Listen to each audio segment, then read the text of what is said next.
అదే RTV app వార్తల్ని క్షణాల్లో చదివే అవకాశం ఉంటుంది. ఒక న్యూస్ పేపర్, ఒక టెలివిజన్ ఛానల్ మీ చేతుల్లో ఎప్పుడూ ఉంటాయి. దేశ పౌరులకు దక్కాలి అని చెప్పేసి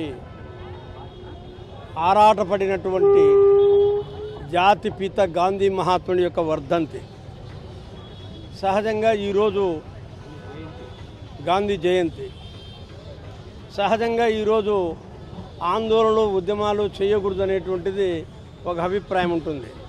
కానీ మేము ఈ రోజునే ఎంచుకున్నాం. ఎందుకంటే ఈ దేశంలో నుంచి బ్రిటిష్ వాళ్ళని ఎల్లగొట్టడానికి గాంధీ మహాత్ముడు అహింసా సిద్ధాంతాన్ని ఎన్నుకొని ఆయన ఉప్పు సత్యాగ్రహం ప్రారంభించడం కావచ్చు, ఇతరేతర ఆందోళన ప్రారంభించడం కావచ్చు, ఇవన్నీ చేశాడు. నిరాహార దీక్ష అనేటువంటి దాన్ని ఈ దేశ ఆందోళనకారులకు ఒక ఆయుధంగా ఇచ్చిపోయినటువంటి వాడు గాంధీ. మరి అందువల్లే గాంధీ జయంతి రోజున మేము ఈ ఆందోళన కార్యక్రమాన్ని రాష్ట్ర వ్యాప్తంగా ఎంచుకున్నాం. ప్రధానంగా ఇవాళ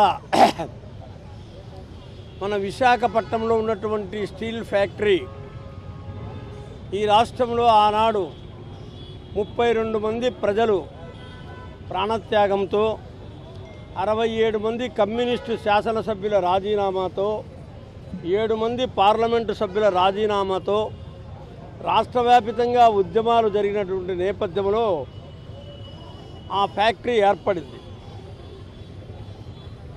కానీ అప్పటి నుంచి ఇప్పటి వరకు ప్రాథమికమైనటువంటి పెట్టుబడికి డబ్బులు ఇవ్వకుండా ఆ రోజు నుంచి అన్యాయం చేస్తూనే ఉన్నారు. ఇవాళ ఆ ఫ్యాక్టరీ నష్టాల్లో నడుస్తుంది అని చెప్పేసి కుక్కను చంపడానికి పిచ్చి కుక్కని ముద్ర వేయడానికి కేంద్ర ప్రభుత్వము, రాష్ట్ర ప్రభుత్వాలు కుట్ర పన్ని ఆ స్టీల్ ఫ్యాక్టరీని నాశనం చేయడానికి పూనుకున్నారు. అందులో భాగమే నిన్న మొన్నటి వరకు కూడా కేంద్ర ప్రభుత్వం నుంచి ఉక్కు శాఖ మంత్రి హెచ్డి కుమారస్వామి వచ్చాడు. ఒక 50 రోజులు 60 రోజుల క్రితం విశాఖపట్నం.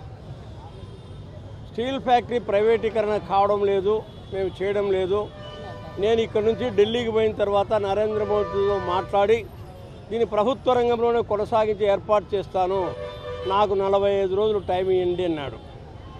60 రోజులు అయిపోయింది. ప్రభుత్వంలో ఆ వైపున చర్యలేమీ ప్రారంభం కాకపోగా ఇప్పుడు ఏం చేస్తున్నారో, ఆ ఫ్యాక్టరీలో ఉన్నటువంటి మిగులు స్థలాలు ఏవైతే ఉన్నాయో వాటిని అమ్మకానికి పెట్టడానికి ప్రయత్నం చేస్తున్నారు. కార్మికులు ఎక్కువ సంఖ్యలో ఉన్నారని చెప్పేసి 4290 మంది కాంట్రాక్ట్ కార్మికులను ఉన్న పలంగా రాత్రికి రాత్రే రేపటి నుంచి మీరు అవసరం లేదు పోని తొలగించేశారు. 3 రోజుల క్రితం ఈయన మన నారా లోకేష్ బాబు విశాఖపట్నం పోయి మా తెలుగుదేశం పార్టీ, మా కూటమి ప్రభుత్వం విశాఖ స్టీల్ ప్లాంట్ను ప్రభుత్వ రంగంలోనే ఉండాలని నిర్ణయించాము, ప్రైవేటీకరణ కాదు అని ఆయన చెప్పాడు. ఆయన చెప్పిన మరుసటి రోజే 4298 మందిని తొలగించారు. ఇప్పుడు అయా నారా లోకేష్, నువ్వు చెప్పిన మాట ఏమైంది? అందరికీ నమస్కారం. ప్రత్యేకించి మీడియా సోదరులకు, ఇక్కడ చేరినటువంటి ఏఐటీయూసీ నాయకులకు, సోదర సోదరీమణులకు ఒక మంచి ఉద్దేశంతో చేసే ఈ దీక్షకు మేము కూడా కాంగ్రెస్ పార్టీ తరఫున మద్దతు ఇవ్వడానికి ఇక్కడ జరిగింది. ఎందుకంటే మనం చూస్తూ ఉన్నాం, వచ్చిన దగ్గర నుంచి కేంద్ర ప్రభుత్వం అన్ని ప్రైవేటీకరణ మొదలుపెట్టింది. ప్రస్తుతం ఉన్న బీజేపీ ప్రభుత్వం ముఖ్యంగా ఇప్పుడు మన రాష్ట్రంలో ఉన్నటువంటి విశాఖ స్టీల్ ప్లాంట్ను దాన్ని స్టార్ట్ చేసింది.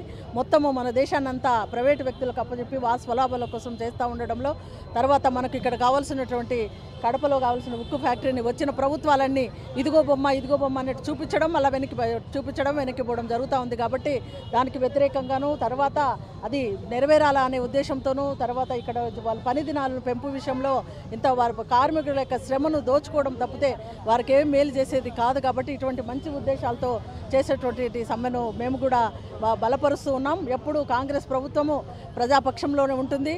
ఇటువంటి పోరాటాలను సమర్థించడమే కాకుండా మేము కూడా భవిష్యత్తులో ఈ స్టీల్ ఫ్యాక్టరీ విషయంలో మేము తప్పకుండా మేము కూడా ఉద్యమంలో పాల్గొంటాము. మా నాయకురాలు పిసిసి అధ్యక్షురాలు షర్మిలారెడ్డి గారు కూడా అదే ఉద్దేశంతో ఉన్నారు. త్వరలోనే మేము కూడా ప్రకటించి స్టీల్ ఫ్యాక్టరీ విషయంలో మేము కూడా ప్రత్యేకంగా ఉద్యమాన్ని ప్రారంభిస్తాం. ఇప్పుడు వీరికి మద్దతుగా మేము ఇక్కడ రావడం జరిగింది కాబట్టి ఇది ఒక్కటి గుర్తించాలా, ప్రభుత్వాలు ఇటువంటి ప్రజా వ్యతిరేక చర్యలు చేస్తే మేమందరం ఒకటిగా అయ్యి మీరు ఎంతవరకు ఏం చేస్తారనేది మేము తప్పకుండా చూసి ప్రజల పక్షాన పోరాడతామని తెలియజేసుకుంటాం. మరిన్ని వీడియోస్ కోసం ఛానల్ ని సబ్స్క్రైబ్ చేయండి, లేటెస్ట్ అప్డేట్స్ కోసం వాట్సాప్ ఛానల్ ని ఫాలో చేయండి అండ్ లింక్ డిస్క్రిప్షన్ లో ఉంది.